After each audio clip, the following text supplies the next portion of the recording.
మునులందరికీ గురువైన మాతంగ మహాముని ఒక అడవిలో విష్ణు ఆలయాన్ని ఏర్పాటు చేసుకుని పూజలు చేస్తూ ఉండేవాడు. ఆ ఆలయం చుట్టూ ఉన్న మిగతా మునులు కూడా ఈ ఆలయంలోకి వచ్చి పూజలు చేసేవాళ్ళు.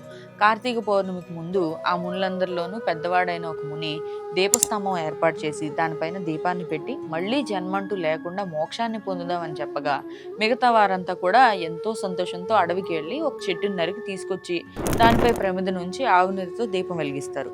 పురాణ పఠనం చేస్తూ ఉండగా పెళ్ళమని ఆ స్తంభం నుండి ఒక వ్యక్తి బయటకు వస్తాడు. దీపపు స్తంభం చెల్లాచెదరు అయిపోవడంతో అక్కడ ఉన్న వారంతా ఎవరు నీవు, ఈ స్తంభంలోకి ఎలా వచ్చావు అని కోపంతో అడుగుతారు.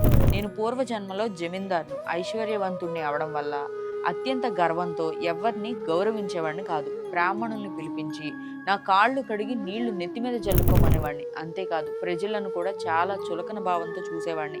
నేను ఆసనాలపై కూర్చొని వచ్చిన అతిథుల్ని నేలపై కూర్చోబెట్టేవాడిని.